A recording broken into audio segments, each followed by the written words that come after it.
The first sign wasn't the lipstick on a wine glass or the unfamiliar cologne on her coat.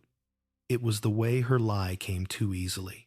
She called it a business trip, said it without blinking, kissed him goodbye like nothing in their life was about to collapse. Hours later, in a quiet hotel corridor that smelled of carpet cleaner and secrets, he watched a room service bill slide under a door that wasn't supposed to exist. Inside, laughter rose hers carefree, intimate, unmistakably shared. What he uncovered that night wasn't just betrayal. It was a carefully staged deception, funded with his trust, his money, his name. And when he realized how far she was willing to go, he made a single decision that changed everything. Before we dive into this story, comment your location and local time. And if you enjoy cinematic drama like this, subscribe to the channel so you don't miss what comes next. He stood across the street, long after the hallway door had swallowed the sound. The hotel's glass facade reflected a man he barely recognized, shoulders squared by habit, eyes hollowed by shock. He didn't cross the threshold again. He didn't knock. The truth had already announced itself with cruel clarity.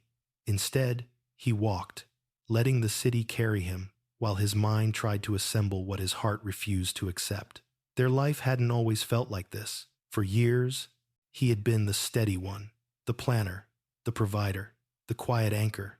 She had been fire and charm, ambition wrapped in silk. Together, they'd built a routine polished enough to fool anyone looking in from the outside. Dinner reservations on Fridays, weekend brunches posted online, conversations that sounded like partnership. But lately, something had thinned. Not arguments worse than that. Politeness. The kind that grows when honesty has already left the room. The business trips had started 3 months ago. At first, they made sense. Promotions brought travel. Late nights came with success. He told himself that marriage meant trust, not surveillance. When doubts surfaced, he buried them under reason. When friends joked about work spouses and hotel bars, he laughed along.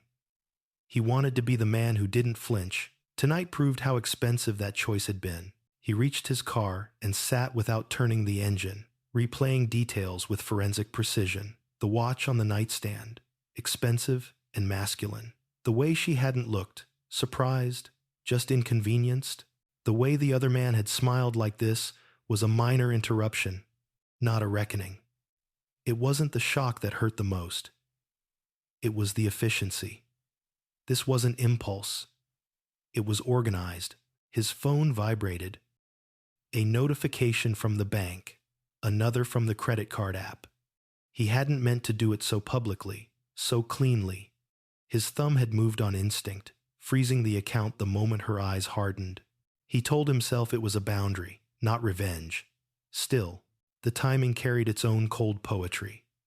He drove home on autopilot, the streets blurring into a single gray ribbon. Inside the house, the lights were off. Her suitcase by the door looked rehearsed now, not rushed. He opened it, business attire folded with care. A garment bag empty. No laptop. He found the printed itinerary tucked into the side pocket. Chicago. 3 days. Meetings listed down to the hour. He'd already confirmed the lie, but the physical evidence stung all the same. Paper could be forged, so could trust. In the kitchen, he poured a glass of water and watched his hand tremble. He set the glass down, untouched. Somewhere between the hotel corridor and this quiet room, anger had given way to a colder resolve. He didn't want answers, shouted through tears. He wanted the truth documented. He started with finances.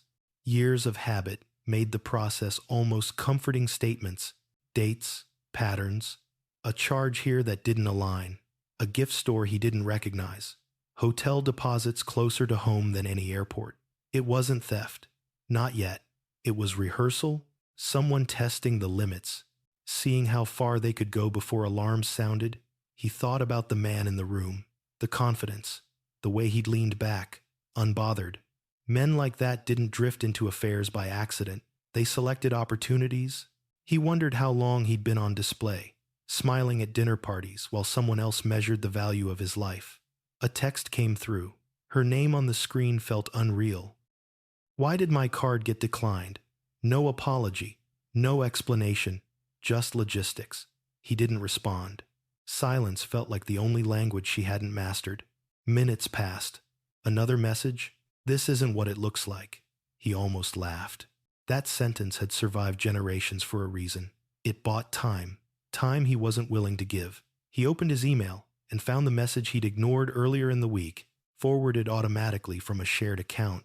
A confirmation notice for a meeting he didn't remember scheduling. A financial consult. His name in the subject line. He opened the attachment and felt something inside him go very still. His signature. Scanned. Clean. Too clean. The betrayal expanded. This wasn't just personal.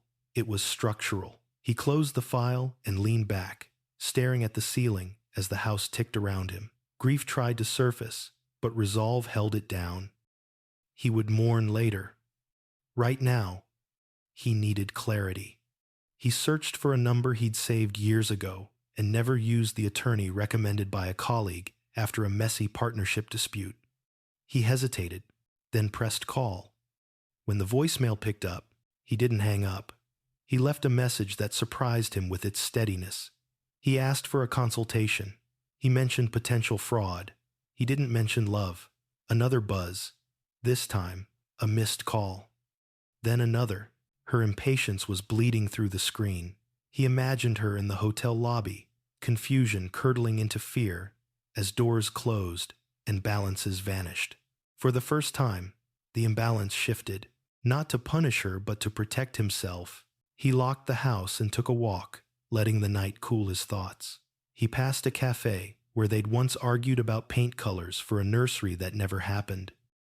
He passed the gym where he'd skipped workouts to make dinners on nights she came home late. Each memory felt like a receipt. By the time he returned, his plan was simple. No confrontations without counsel, no promises without proof, no more funding a performance designed to erase him. He typed a single reply and sent it before doubt could intervene. "We'll talk with lawyers present." The phone went quiet. He sat at the dining table and opened a fresh notebook, writing dates, names, questions. Outside, a siren wailed and faded. Inside, something else settled, a line he wouldn't cross back over.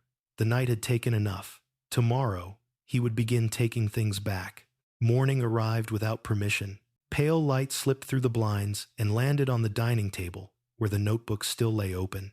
Lines of ink marching across the page like a map of everything he'd refused to see. He hadn't slept. Every time his eyes closed, the hotel door returned.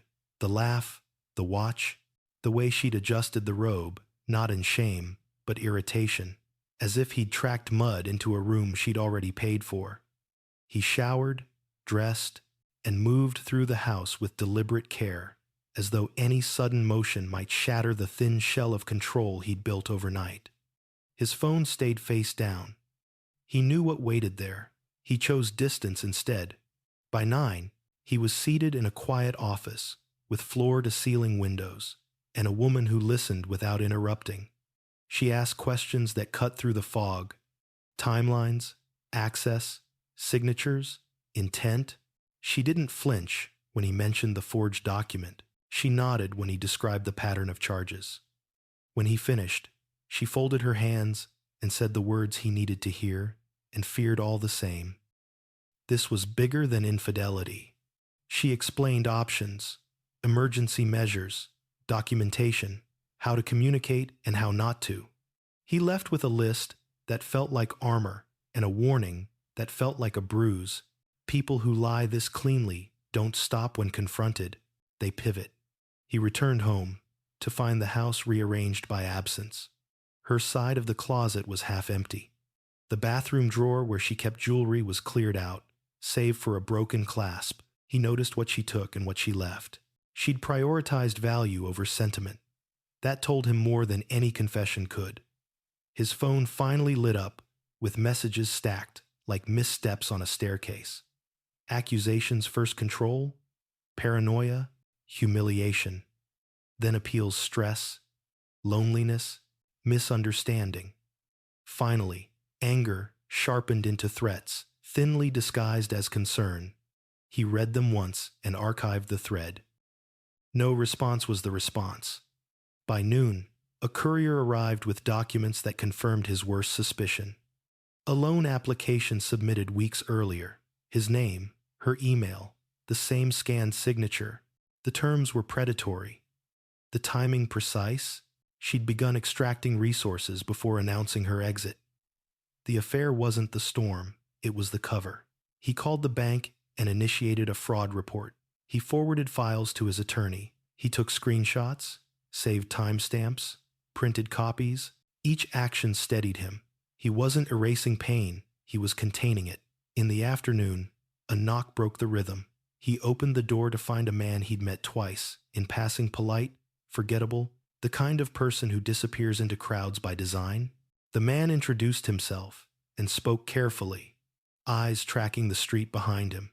He said he worked with the consultant. He said he was leaving town. He said there were things he couldn't carry with him.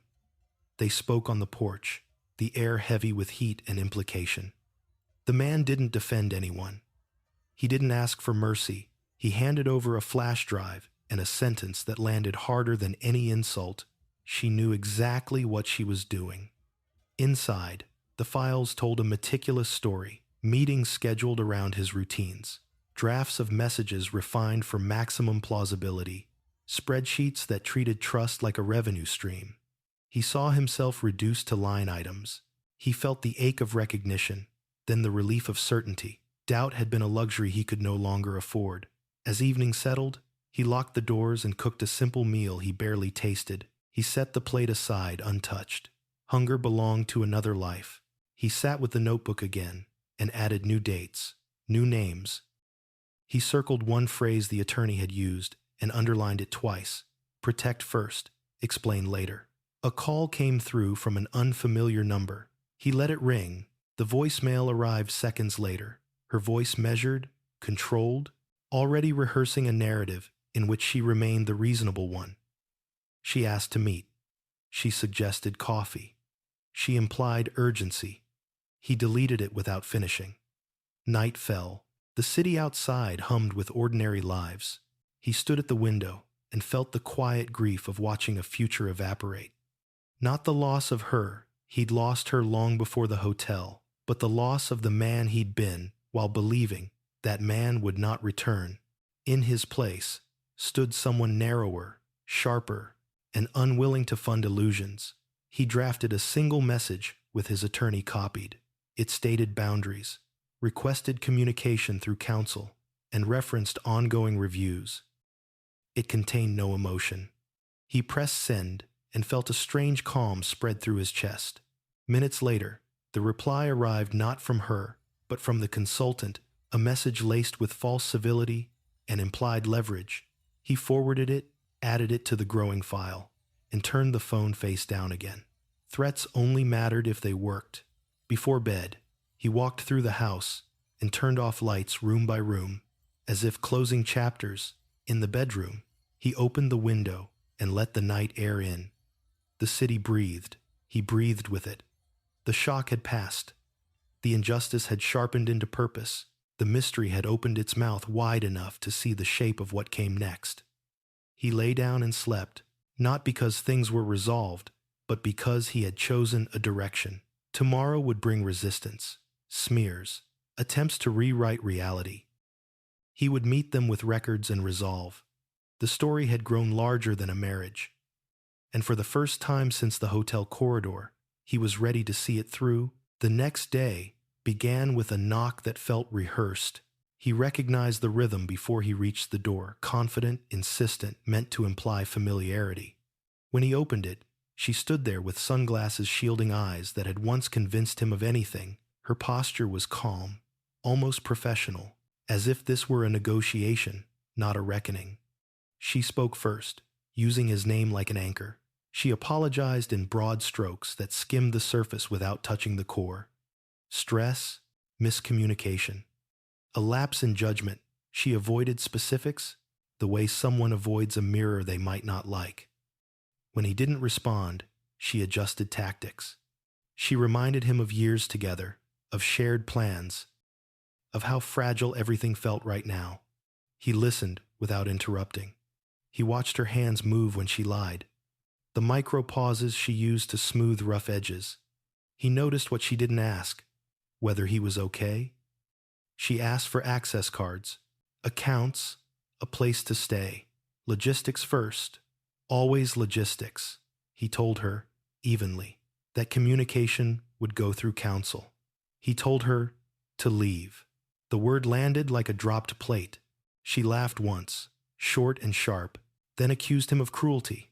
She said he was humiliating her, punishing her for a mistake. When that didn't work, she shifted again, voice low and intimate, reminding him how he'd promised to protect her. Protection, he realized, had been the trap.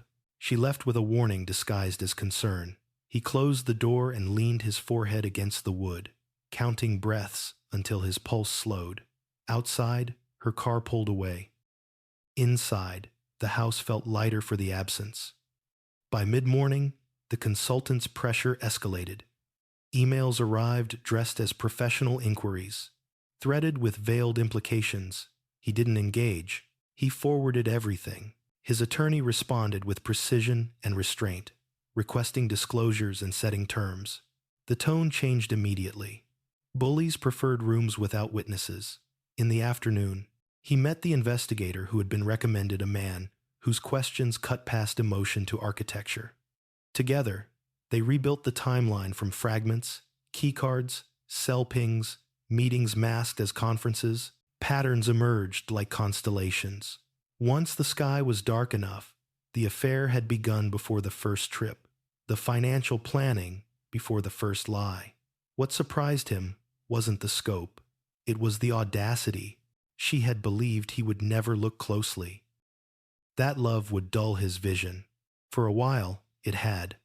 As dusk approached, his phone rang again. This time, he answered. Her voice arrived, controlled but fraying at the edges. She demanded a meeting. She claimed there were explanations he deserved to hear. He said no. She raised her voice.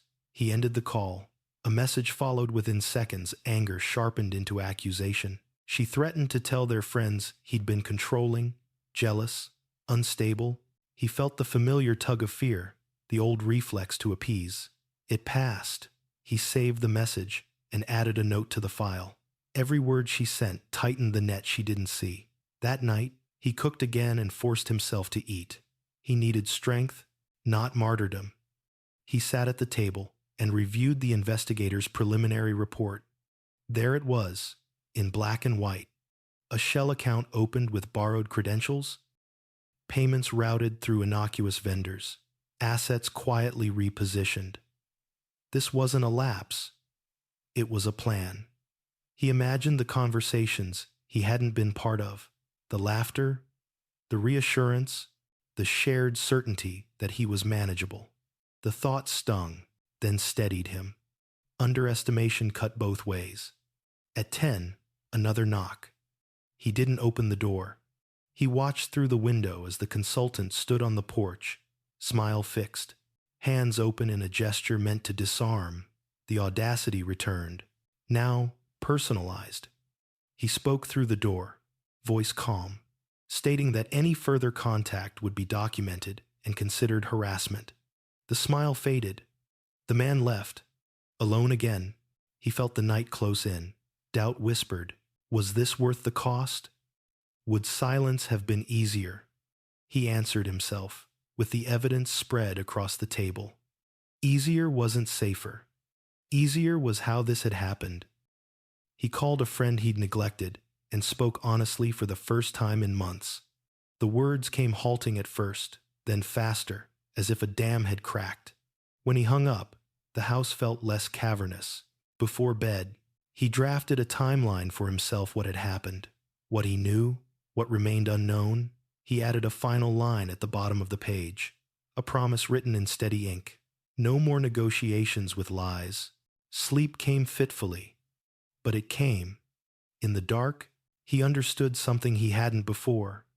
Betrayal didn't just steal trust. It tested identity. Tomorrow would test it again with court filings, with whispers, with attempts to rewrite the past, he would meet them with clarity. Outside, the city kept time. Inside, a man learned the weight of his own name and how fiercely he intended to protect it. The smear began quietly, the way most effective lies do. A friend texted with a cautious tone, asking if everything was okay, if he was getting help. A colleague forwarded a message he hadn't been meant to see, a thread full of concern and speculation dressed as empathy. By lunchtime, the narrative had shape. He was unstable, obsessive, controlling, a man who couldn't handle a wife's success. The irony pressed on his chest like a thumb. He didn't react. He cataloged dates, names, phrasing. The investigator had warned him when pressure mounts. People try to poison the well. He watched it happen in real time and felt something like grim gratitude. Every exaggeration sharpened the contrast with the facts. In the afternoon, he met his attorney again. They reviewed the latest messages and drafted a response that was surgical and restrained. Cease and desist language, preservation notices, a request for disclosures that forced timelines into daylight. The act of naming things steadied him. He wasn't defending himself with emotion. He was building a record. On his way out, his attorney paused and asked a question that lingered long after he'd left the office. "What are you afraid of losing most?" He didn't answer then. He knew now. He feared losing credibility, the quiet capital that made people listen when he spoke. Lies aimed there because they knew its value. That evening, he received an email from someone he hadn't heard from in years, a former colleague who drifted away during the months when his life had narrowed. The message was brief and careful. It said she'd heard things that didn't line up. It said she had access to records from a past engagement with the consultant. It said she was willing to talk. They met in a cafe with tall windows and too much light for secrets. She slid a folder across the table without ceremony.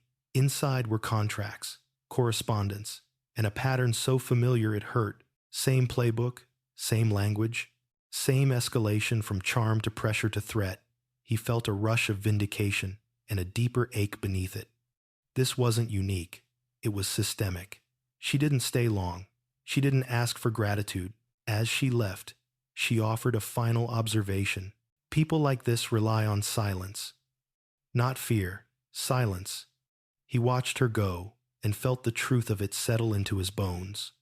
Back home, he sorted the new documents and sent copies to his attorney and investigator. The response came quickly. This changed the calculus. This connected dots. This turned accusation into pattern. His phone buzzed with a message from her mother, concerned, confused, asking to meet. He declined politely and offered to speak with counsel present. The reply came back colder. Blood, it turned out, did not guarantee clarity. Later, she called again. He didn't answer. The voicemail was different this time. No apology, no threat, just exhaustion and a crack in the facade. She said she felt trapped. She said he was overreacting. She said the consultant had promised a way out, and she'd believed him. The message ended abruptly, as if she'd realized she'd said too much. He replayed it once, then saved it. He felt compassion flicker and fade.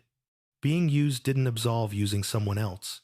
Responsibility didn't evaporate, because regret arrived late. The investigator sent an update just before midnight, a location ping from weeks earlier, a meeting room booked under a shell company, a payment routed through an innocuous vendor with a familiar address. The evidence grew teeth. The story tightened. Sleep refused him. He paced the house and noticed the small absences, the photo missing from the hallway, the book she'd taken from the shelf, the indentation on the couch where she'd sat with her phone angled away. He understood now how attention could be siphoned without leaving a mark. Near dawn, he sat at the table and wrote letters he wouldn't send, one to her, saying what he'd once hoped she might hear, one to himself, forgiving the man who'd mistaken faith for blindness. He tore them both up and threw them away. Some truths didn't need witnesses. When morning came, it brought an email from the consultant's firm, tone newly deferential, requesting a conversation to resolve misunderstandings. He forwarded it and smiled without humor. Resolution required honesty. They had none to offer. The first court filing landed that afternoon, stamped and numbered, a quiet declaration that the private mess had entered public process.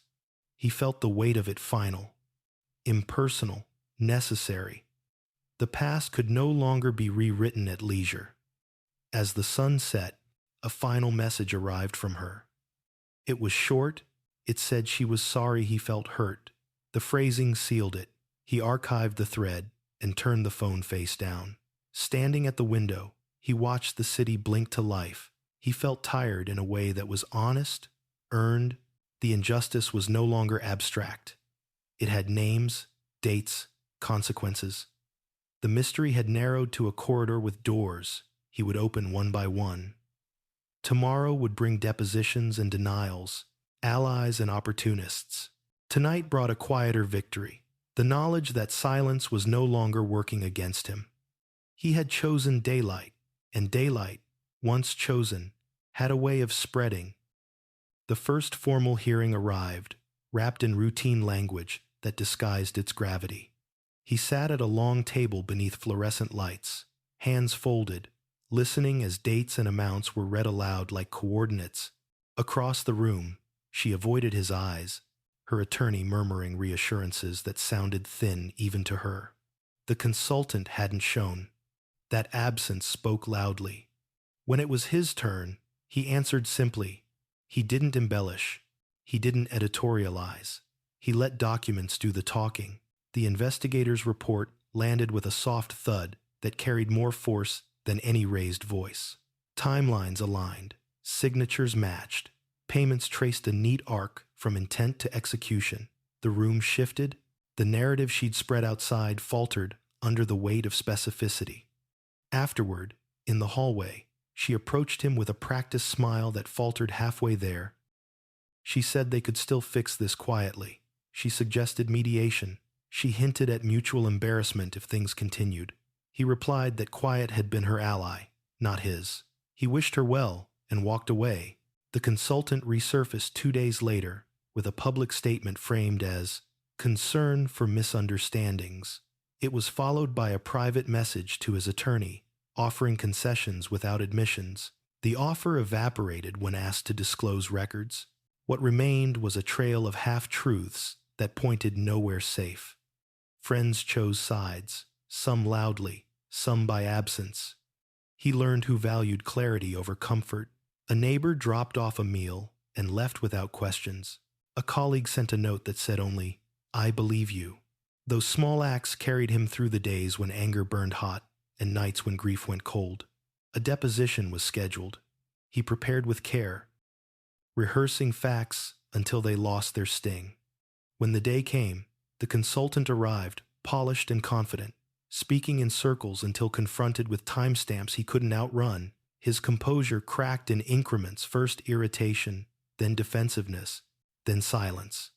The silence did the most damage. Her turn followed. She spoke of love and confusion, of feeling small in a life that had grown too orderly. She painted herself as a passenger who'd trusted the wrong driver. When asked about signatures, she hesitated.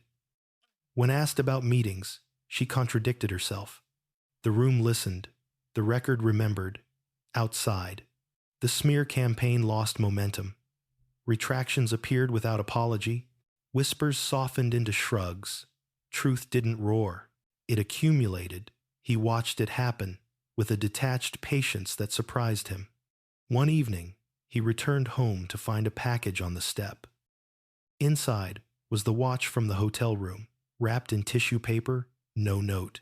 He stared at it for a long time before sealing it in an evidence bag and adding it to the file. Objects, he'd learned, told stories when people wouldn't. The court issued interim orders that shifted control back where it belonged. Accounts frozen, access restricted. The consultant's firm announced an internal review that satisfied no one. She moved apartments and sent a message asking to talk just once, without lawyers. He declined and felt the decision settle cleanly in his chest. Therapy began quietly. without drama. He spoke about vigilance and fatigue, about how love had narrowed him. He learned the difference between boundaries and walls. He learned that forgiveness was a process, not a pardon. Some days he left lighter, some days heavier, all days clearer. The final hearing arrived on a gray morning. He wore a suit that fit because it belonged to him, not because it impressed anyone. The judge listened, asked questions, and ruled with a calm that felt like weather. Findings were made, consequences assigned. The consultant's name appeared where it hadn't wanted to. Hers appeared beside it. When it was over, she looked at him, as if seeing him for the first time in months. Not with desire, with recognition. He nodded once and turned away. Weeks later, life resumed its quieter rhythms. He sold the house they'd chosen together and kept the one plant she'd forgotten to take. He reconnected with friends and ran in the mornings, breath sinking with stride. The city felt larger again, full of rooms he hadn't entered. One night, he stood on his balcony and watched the lights ripple across windows like 1,000 separate lives. He thought about how close he'd come to doubting himself into silence. He thought about the cost of speaking up and the higher cost of not doing so. He understood now that justice wasn't a spectacle. It was a sequence of choices made without witnesses. His phone buzzed with a final update from his attorney. The consultant had settled on terms that ended the matter. He replied with a simple acknowledgement and put the phone away. The watch went into a drawer he rarely opened. Not as a trophy, not as a reminder, just an artifact of a chapter closed. He poured a glass of water and drank it, steady-handed this time. Outside, the city breathed. Inside, so did he. Time didn't heal him the way people promised it would. It clarified him. Days accumulated, not into forgetfulness, but into understanding. He woke earlier now, not because anxiety pushed him out of sleep, but because his body had relearned anticipation without dread. Morning runs carved quiet lines through the neighborhood. Each step, a reminder that forward motion was still possible.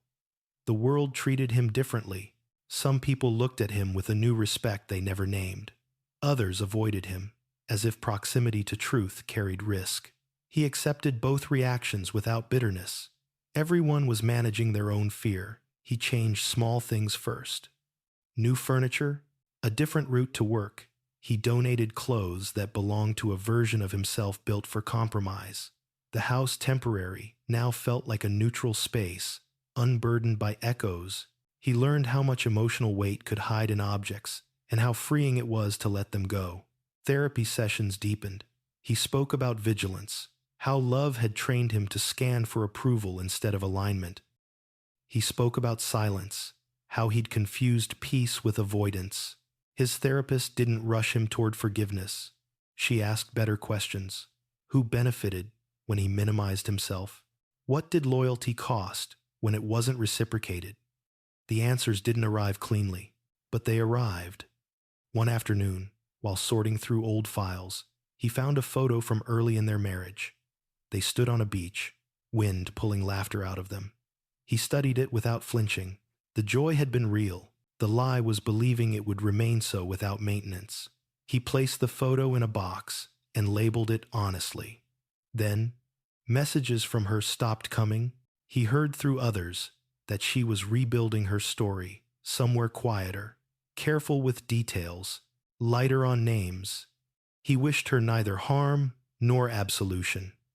Distance was the final boundary, and it held. Work steadied him. Projects finished. Clients returned. Reputation, once threatened, settled back into place like dust after rain. He learned to accept praise without suspicion. He learned to ask for help without apology. One evening, he attended a small gathering he would once have skipped. The room buzzed with conversation that didn't orbit him. He felt anonymous in the best way. A woman spoke to him about books, another about travel. There was no spark he needed to chase, no performance to sustain. He left early. Content. Weeks later, a letter arrived, formal, precise. Final confirmations. Accounts closed. Obligations ended. He read it once and shredded it. Closure, he realized, was an action, not a feeling. He began volunteering on weekends, offering his skills where clarity mattered. He listened more than he spoke. He recognized familiar patterns in others' stories and resisted the urge to rescue. Advice, he'd learned, was only useful when invited. On a cold morning, he took the watch out of the drawer and studied it one last time. It gleamed, indifferent. He placed it in a donation box without ceremony. Some artifacts didn't deserve preservation. The anniversary of the discovery passed quietly. He marked it with a long walk and a good meal. He noticed how the memory had softened at the edges, less sharp, more instructive. Pain had become data. Late that night, he stood by the window again, city lights scattered like constellations. He thought about how betrayal had tried to define him as naive, as weak, as controllable. He smiled at the irony. None of those labels had survived contact with the truth. His phone buzzed with a message from a friend, asking how he was really doing. He typed back without editing. Better, clearer, grateful. It was enough. He turned off the lights and went to bed. Not because the day demanded rest, but because tomorrow promised more of the same, a life chosen deliberately, guarded carefully, and lived without apology. He didn't realize how much of himself he had been holding back until one ordinary afternoon, when nothing went wrong. No unexpected emails, no legal updates, no tightness in his chest when the phone buzzed. Just silence clean. Unthreatening silence. It startled him more than chaos ever had. He sat in a cafe near the river, watching people pass with their private urgencies, and felt a quiet sense of separation. Not loneliness, distance, the healthy kind. He was no longer bracing for impact, no longer scanning faces for danger. For the first time in a long while, his nervous system stood down. That was when the realization settled in. The betrayal hadn't just been about her or the consultant or the money. It had been about how thoroughly he had been trained to doubt his own perception, how easily he had overridden instinct in the name of love.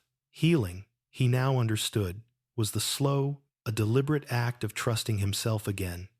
He tested that trust in small ways, saying no without explanation, leaving events early without guilt, speaking honestly when asked how he felt instead of offering the version that made others comfortable. Each choice felt awkward at first, like using a muscle that had atrophied. Then it began to feel natural. One evening, he ran into an old acquaintance at the grocery store, someone who had known them as a couple, who had once admired their perfect balance. The conversation hovered near the past, circled it politely. Finally, the acquaintance asked the question people always asked, framed gently, but loaded all the same. Do you think you'll ever forgive her? He paused, considering. Forgiveness had once seemed like a finish line, something he owed to prove maturity. Now it felt different. I don't know, he said, but I don't need to decide that to move forward. The answer surprised them both. Later that night, he thought about the word justice. How often people confused it with revenge. Justice, he'd learned, was quieter.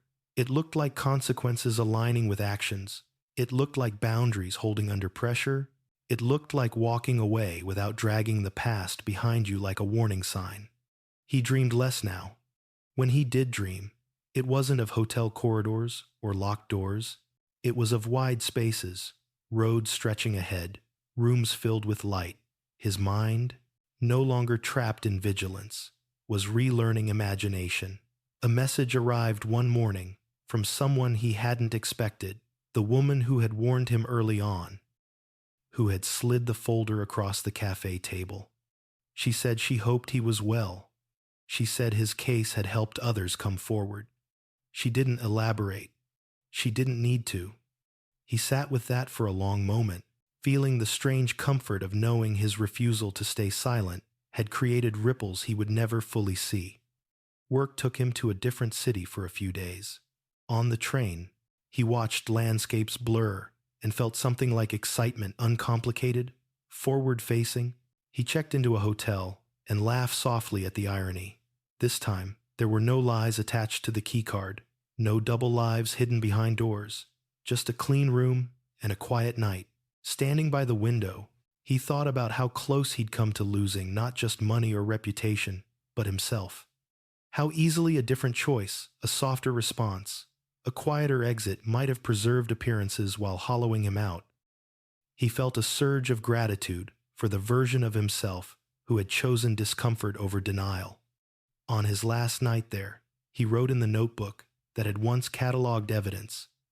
The pages were nearly full now, but the content had changed. Reflections, lessons, promises to himself.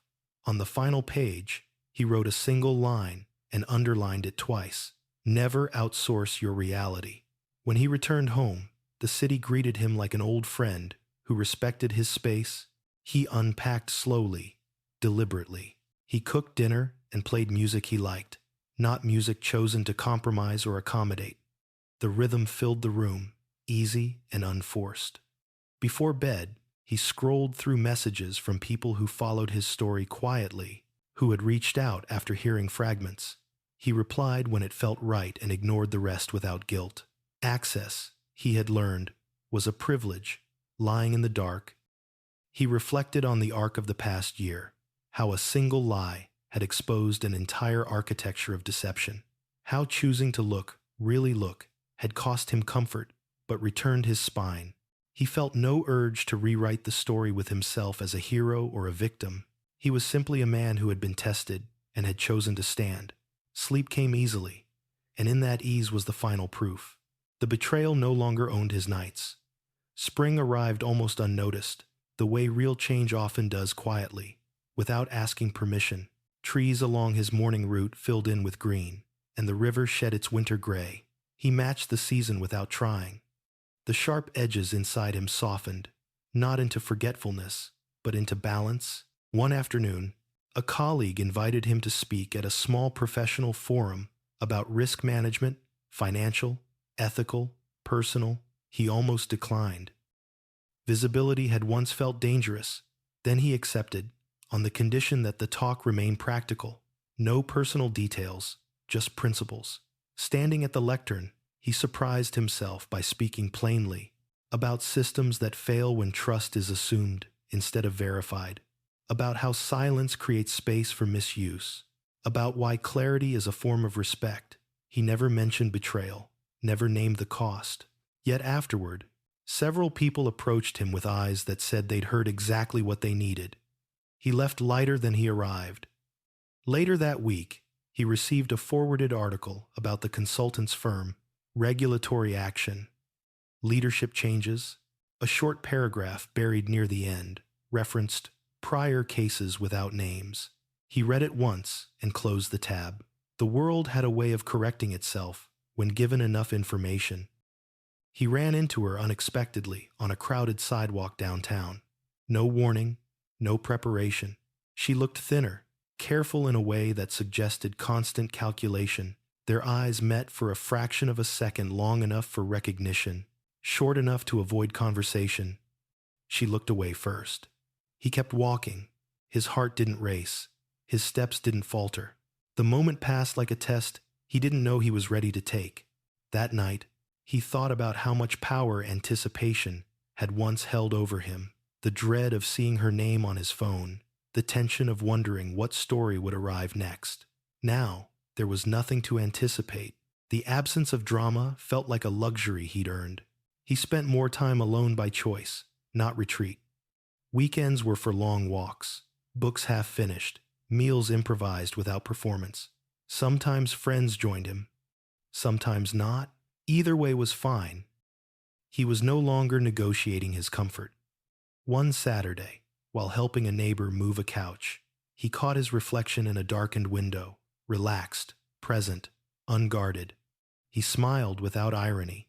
This was what safety looked like, not the absence of risk, but the presence of self-trust.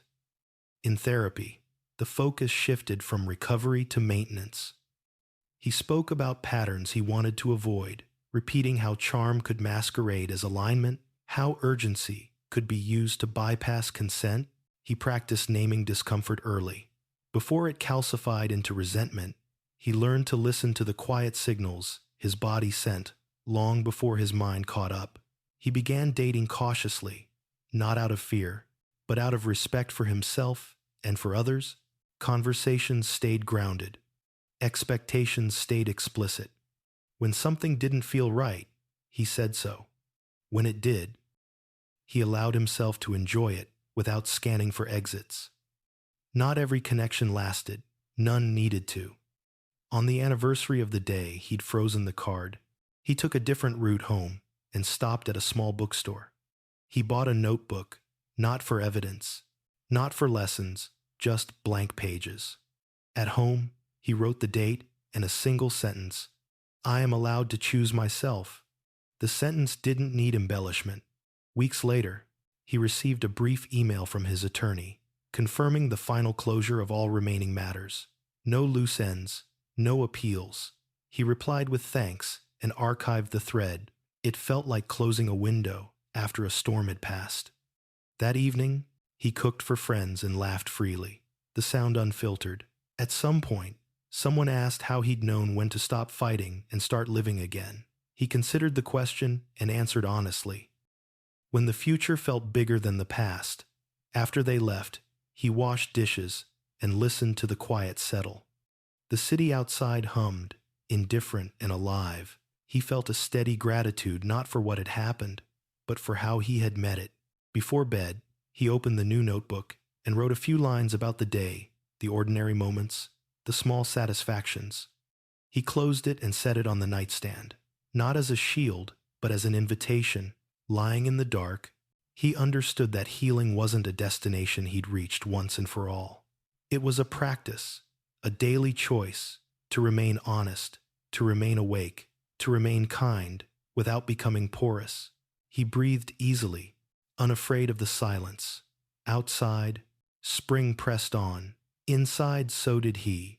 The story stopped feeling like something that had happened to him and started feeling like something he carried light enough to move with, solid enough to learn from. That shift mattered more than any ruling or apology ever could. One afternoon, he received a message from a young colleague asking for advice. Not about work, exactly. About instincts, about whether it was reasonable to question something that didn't quite make sense yet had no proof. He stared at the screen longer than necessary, aware of the responsibility in the moment. Then he answered carefully. He didn't tell the colleague what to do. He told him what he'd learned. Confusion is data. Discomfort is information.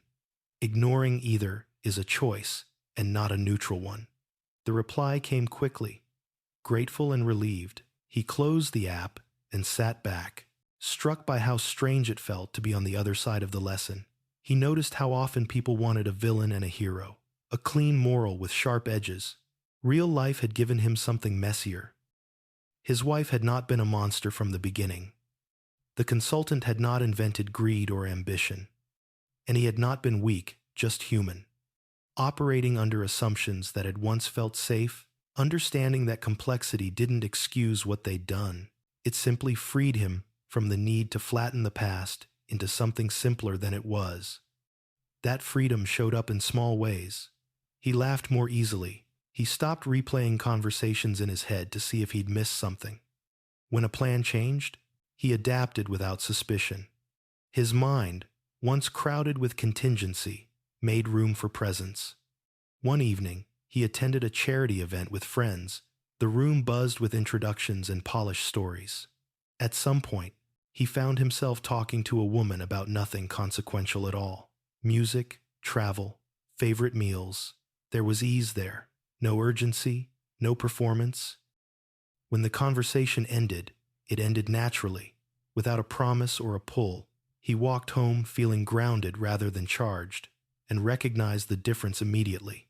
Later that night, he reflected on how betrayal had distorted his relationship with control. For a long time, he'd believed vigilance equaled safety. Now he understood that boundaries did. Control tried to predict outcomes. Boundaries simply defined what he would and wouldn't accept. One exhausted him, the other sustained him. The city shifted into summer. Heat pressed down. slowing everything, inviting pauses. He spent evenings on the balcony, reading, listening to distant traffic blend into something almost musical. He thought about the version of himself who had stood across from a hotel, stunned and shaking, and felt a quiet compassion. That man had survived by choosing clarity over comfort. He had earned rest. A final, unexpected letter arrived from her months later. Not an apology, not an explanation, a statement of closure, written carefully, acknowledging harm without owning it fully. He read it once. He didn't feel anger. He didn't feel relief. He felt finished. He placed the letter in the recycling bin and washed his hands. The gesture simple and symbolic. He understood then that closure didn't always arrive as understanding. Sometimes it arrived as indifference, the healthy kind. He began planning a trip, not for work, not for escape, but for curiosity. A place he'd always wanted to see but had postponed for practical reasons. Booking the ticket felt quietly triumphant. This time, there were no lies attached to the itinerary.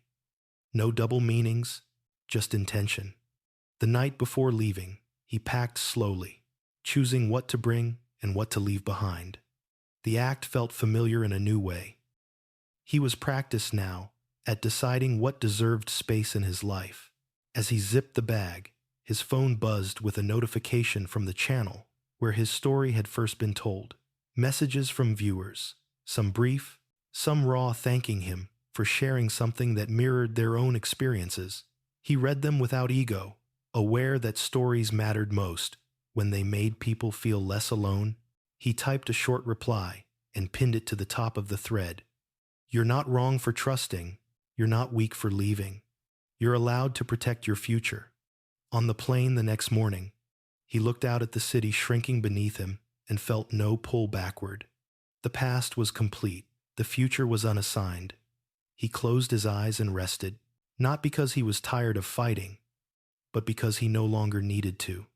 The destination greeted him with unfamiliar air and the quiet thrill of anonymity. He walked streets where no one knew his history, where his name carried no echoes. It felt like borrowing a different rhythm for a while, one that didn't rush him or ask for explanations. He moved slowly, deliberately, letting curiosity set the pace. On the second day, he found a small cafe tucked between a bookstore and a tailor.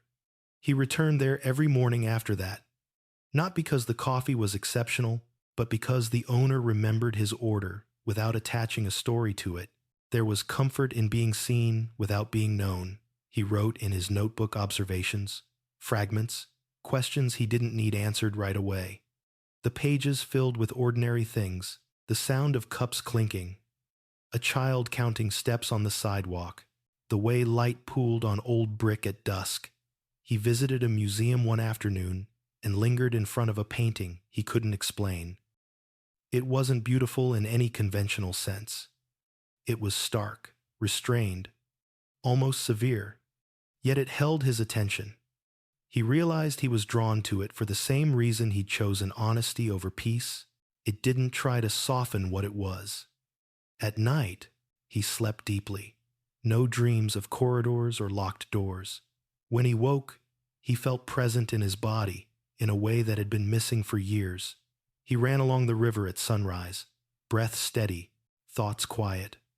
Movement had become meditation, not escape. Midweek, a message arrived from a friend back home with a photo attached. A small gathering around his dining table, laughter mid-frame, a place setting left empty. The caption read, "You're missed. Come back safe?" He smiled and typed a reply that carried warmth without guilt. Missing and belonging no longer felt like opposing forces. One evening, he accepted an invitation from a local guide he'd met on a walking tour, an informal dinner with a few travelers and residents. The conversation drifted easily, unburdened by past roles. When asked what had brought him there, he said simply, "I needed space to think." No one pressed for more. The respect felt earned and mutual. Later, walking back alone, he thought about how often he'd confused intensity with intimacy, how urgency had once felt like proof of importance. Now, ease felt like a deeper bond. He wasn't chasing sparks, he was building steadiness. On the final day, he sat by the river again and reread what he'd written. The notebook told a story without drama, one of attention returning to the present. He tore out a page with an old habit of overanalysis and let it flutter into the trash. The rest he kept. The flight home was uneventful. He welcomed that. At his apartment, he unpacked and set the notebook on the shelf beside the blank one he'd bought months earlier. He cooked a simple meal and ate it by the window, watching the city he now knew how to live in. Messages waited, but none demanded urgency. He answered a few and left the rest for tomorrow. He went to bed early and slept without bargaining. Weeks passed. The rhythm held. He worked, ran, read. He dated occasionally, openly, without scripts. Some connections ended gently, others deepened for a while, and then shifted. He learned to enjoy things as they were, without forcing them to become something else. One morning, he received an email from a legal journal requesting permission to reference his case in an article about ethical safeguards. He granted it, with conditions, names redacted, lessons foregrounded. He wasn't interested in spectacle. He was interested in preventing repeats. The article appeared quietly. He skimmed it and closed the tab. The past no longer needed his supervision. On an ordinary Thursday, he stood in line at the grocery store and felt a swell of gratitude that surprised him.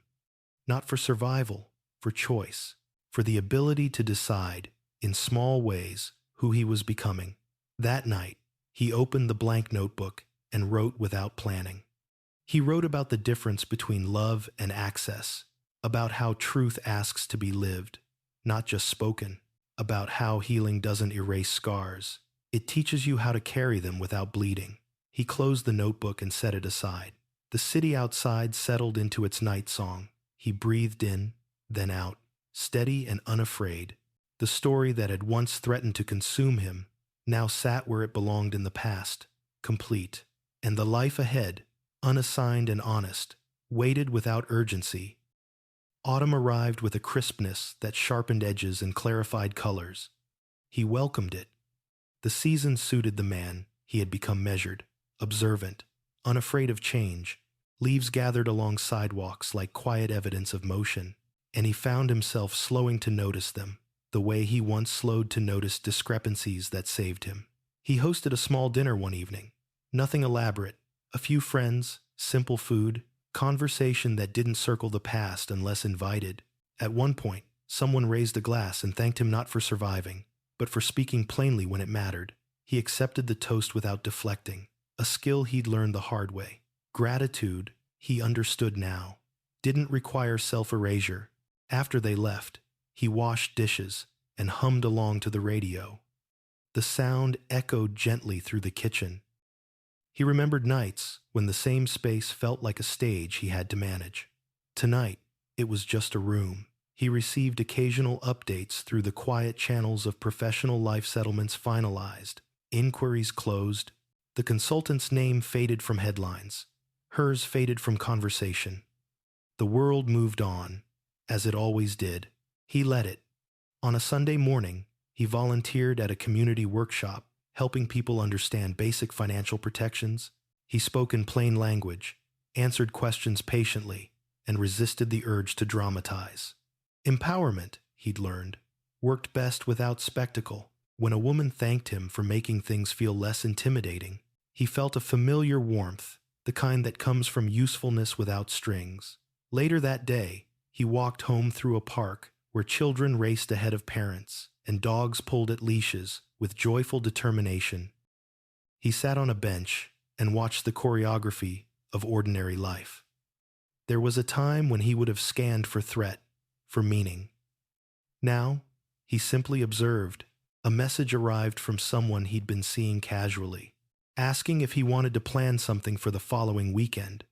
He paused, checked in with himself, and answered honestly, yes. With curiosity, no urgency. The ease of it felt like a victory he didn't need to announce. That night, he dreamed of a long table under open sky. People came and went. The table remained. When he woke, the image lingered stability without possession. He smiled and let it go. As the year turned, he marked the date not with ceremony, but with intention.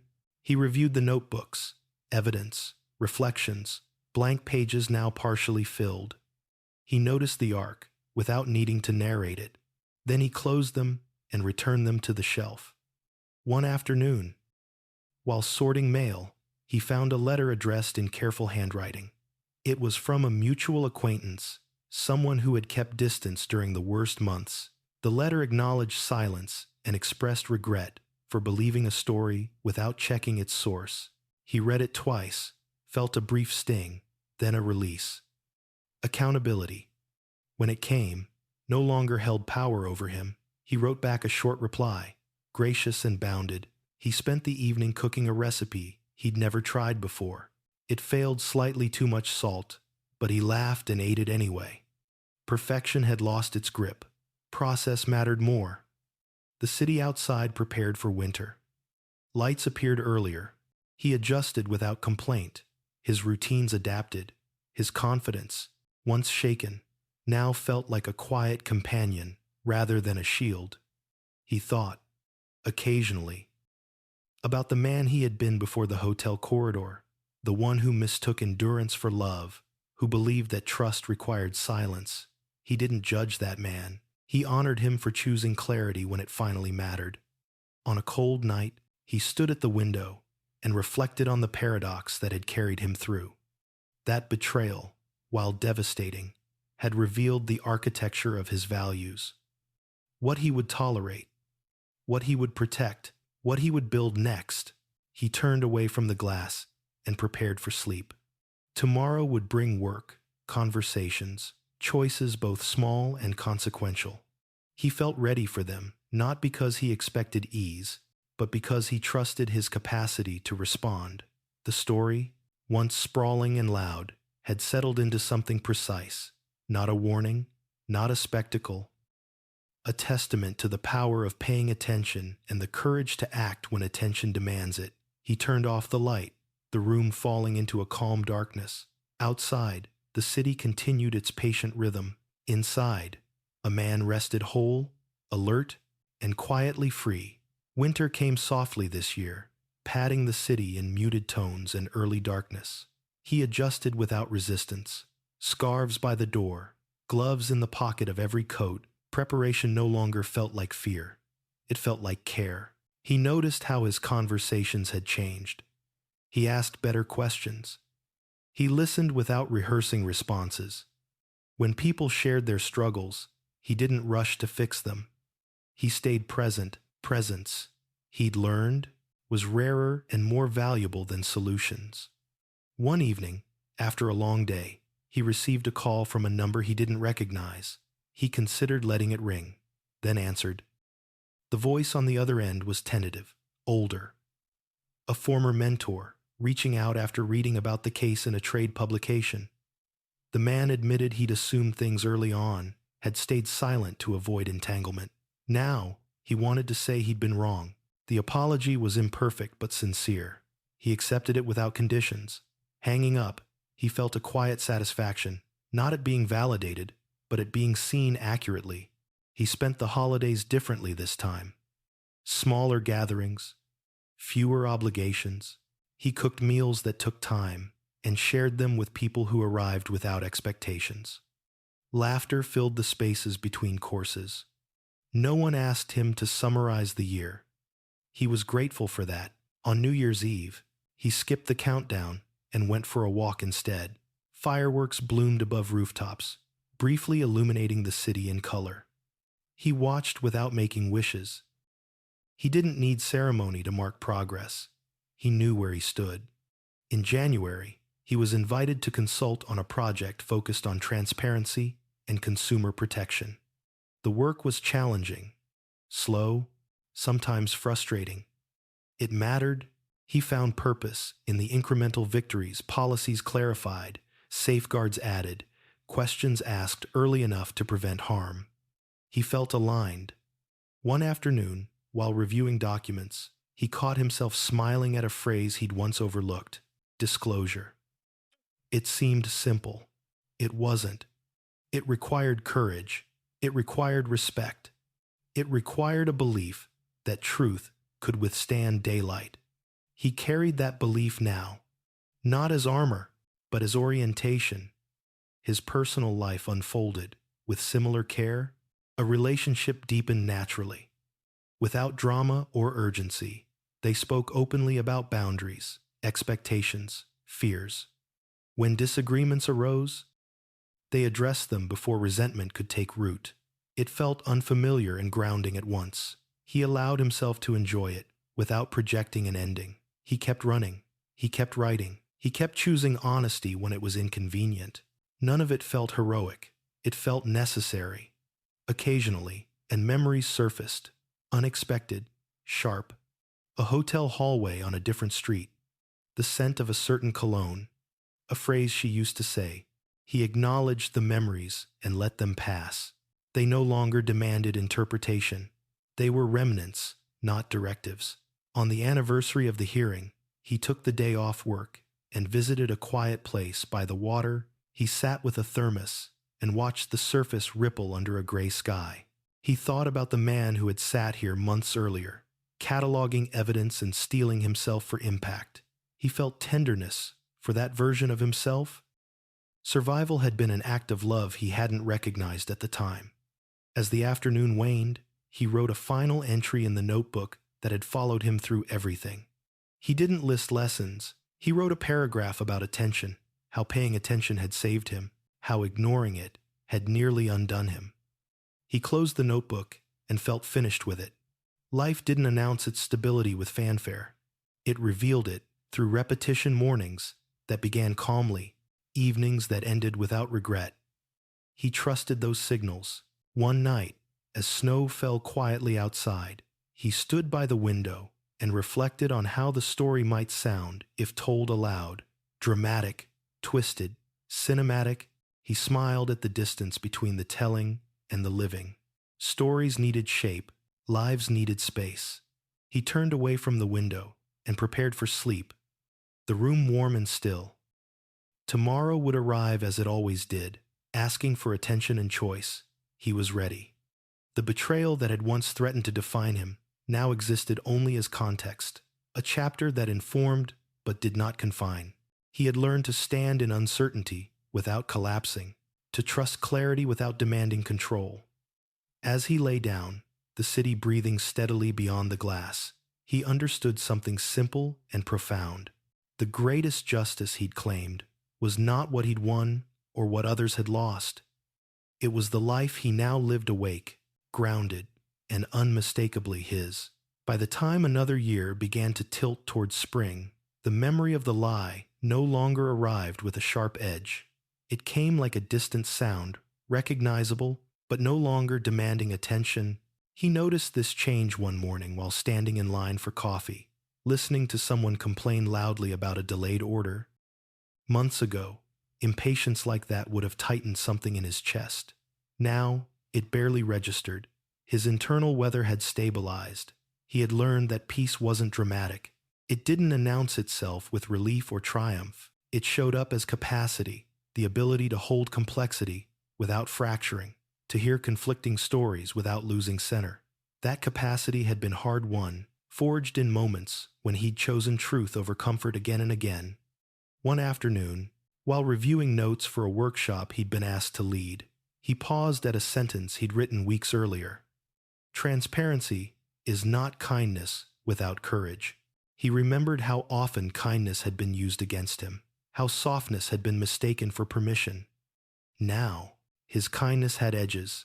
It could coexist with refusal. The workshop went well. People asked thoughtful questions, not because they wanted answers handed to them, but because they wanted to understand how to ask better ones themselves. He left the room energized, not drained. Teaching, he realized, was another way of integrating what he'd lived without being consumed by it. Later that evening, he met his partner for dinner. The relationship had grown slowly, deliberately, like something tended rather than seized. They talked about work, about a book they were reading separately, but discussing together, about a minor misunderstanding they'd had the week before. They addressed it calmly, without blame, each taking responsibility for their part. The simplicity of it felt almost radical. Walking home, he reflected on how different this felt from his marriage, not because one person was good and the other bad, but because the structure was different. There were no unspoken hierarchies here, no silent scorekeeping, just two people choosing clarity as an ongoing practice. At home, he opened the window and let in the cool air. The city hummed below, alive and indifferent. He liked that. His life no longer needed to be central to the noise to feel meaningful. He thought occasionally about the people who had watched everything unfold from a distance. Choosing convenience over curiosity, he no longer felt resentment toward them. Avoidance was its own kind of confession. What mattered more were the people who had leaned in, who had asked uncomfortable questions, who had trusted him when doing so came with social cost. Those connections had deepened into something durable. A message arrived from the young colleague he'd advised months earlier. The colleague thanked him again and shared an update he'd spoken up early, asked for clarification, and avoided a situation that could have gone badly. Reading it, he felt a quiet sense of continuity. The lesson was traveling without him. On a weekend morning, he returned to the river path where he'd once run to escape his own thoughts. This time, he walked. He stopped to watch the water move around stones, adapting without force. He smiled at the metaphor and let it be. Sitting on a bench, he considered how betrayal had altered his relationship with certainty. He no longer chased it. He had learned that certainty often arrived disguised as control, and control was brittle. What he trusted now was alignment, the feeling of his actions, matching his values, even when outcomes were unknown. He remembered the moment in the hotel corridor when his world had split cleanly in two, how small and stunned he'd felt, how powerless. If he could speak to that version of himself now, he wouldn't offer reassurance that everything would be fine. He would say something truer. You will become someone you respect. That thought stayed with him as he stood and walked home. That evening, he cooked dinner and set the table without rushing. He lit a candle not for atmosphere, but because he liked the way it slowed him down. As he ate, he felt a deep, uncomplicated gratitude not for the pain that had shaped him, but for the fact that he had not turned away from it. Before bed, he wrote one last page in the newer notebook. Not a summary, not a lesson, just a description of the day, the light on the river, the conversation over dinner, the feeling of walking without needing to arrive anywhere in particular. He closed the notebook and placed it back on the shelf. Lying in the dark, he listened to the steady sounds of the buildings settling around him. He felt anchored in his body, present in the moment, unafraid of the quiet. The future no longer loomed as a threat or a promise. It simply waited. And that, he realized, was the truest form of healing, not the absence of scars, but the absence of fear about what might touch them. He drifted into sleep, knowing that the story that once defined him had finally loosened its grip. What remained was a life built with intention, honesty, and a self-trust that no lie could take away. There came a morning when he realized he no longer measured time by before and after. The rupture had finally folded itself into the larger shape of his life. No longer a dividing line, but a chapter, with edges that didn't cut when touched. He noticed it while brushing his teeth. Of all things, no intrusive thought, no echo of accusation, no reflexive tightening, just the day, waiting. He walked to work instead of driving, choosing a longer route that passed through streets he used to avoid. Not because they were dangerous, but because they reminded him of who he had been. The man who rushed, the man who postponed discomfort, the man who believed stability came from holding things together at any cost. As he crossed an intersection, he caught his reflection in a shop window and paused. The face looking back at him was calmer. Yes, but more than that, it was honest. He didn't flinch. At the office, a minor crisis unfolded. A deadline shifted. A partner disagreed publicly. The room tightened, people bracing for conflict. He felt the old instinct rise, the urge to smooth, to concede, to absorb tension so others wouldn't have to. Instead, he spoke plainly. He named the issue, proposed a solution, and held the line without raising his voice. The room adjusted. The crisis passed. Later, a colleague thanked him for the clarity.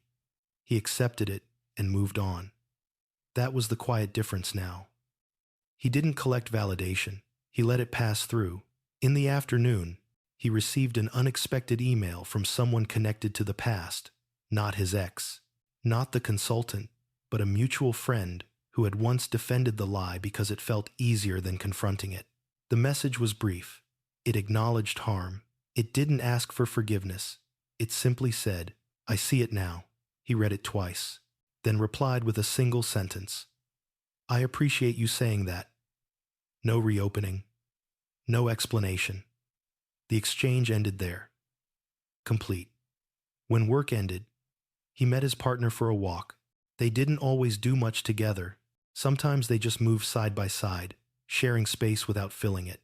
Today, they talked about something small, a decision about a trip, a scheduling conflict, an annoyance that might once have grown teeth if left unattended. They addressed it with humor and directness. It resolved itself without residue. Later, at home, he sorted through a box he'd avoided for months. Old documents, old photos, not mementos of love, exactly more like artifacts of effort. He handled them carefully, deciding what to keep and what to release. When he reached the bottom, he found the original itinerary she had printed for the business trip, the lie that had started everything. He stared at it, surprised by the lack of reaction.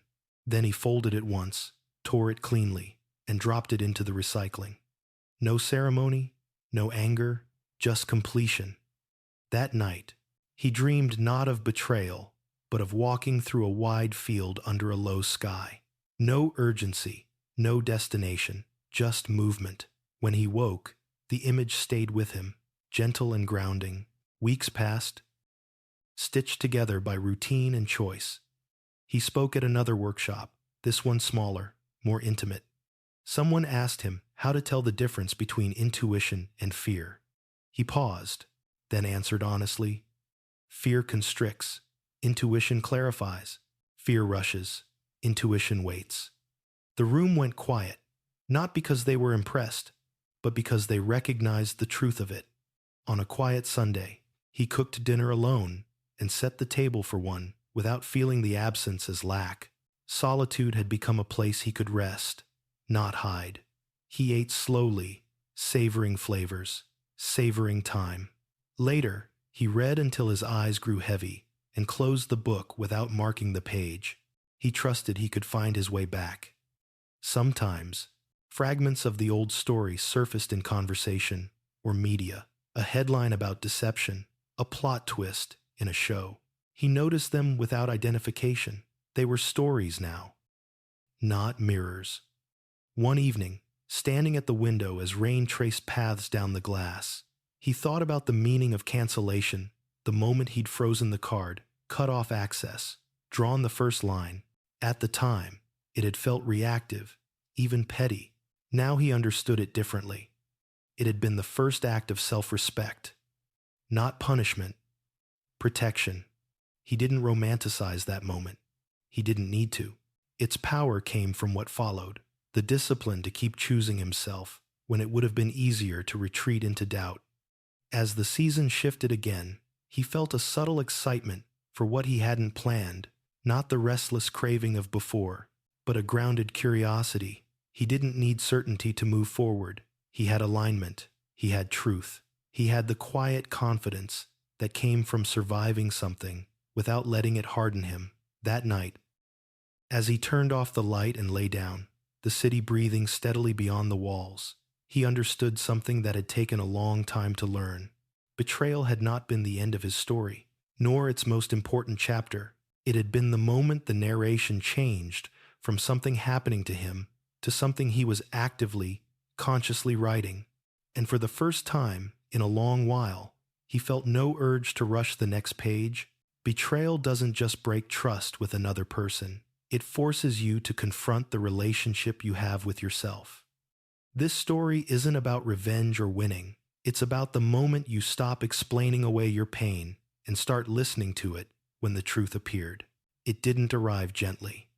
It demanded courage, boundaries, and the willingness to choose self-respect over comfort. Healing didn't come from erasing the past, but from refusing to let it define the future. Sometimes the bravest thing you can do isn't to forgive quickly or stay silent for peace. It's to stand still, look clearly, and say, "This ends here." Real strength is learning that love without honesty is not love, and that protecting your dignity is not cruelty. It's survival, growth, and ultimately freedom. If this story resonated with you, share your thoughts in the comments. What part touched you the most? And if you value stories about truth, resilience, and rebuilding after betrayal, don't forget to subscribe to the channel so you won't miss the next one.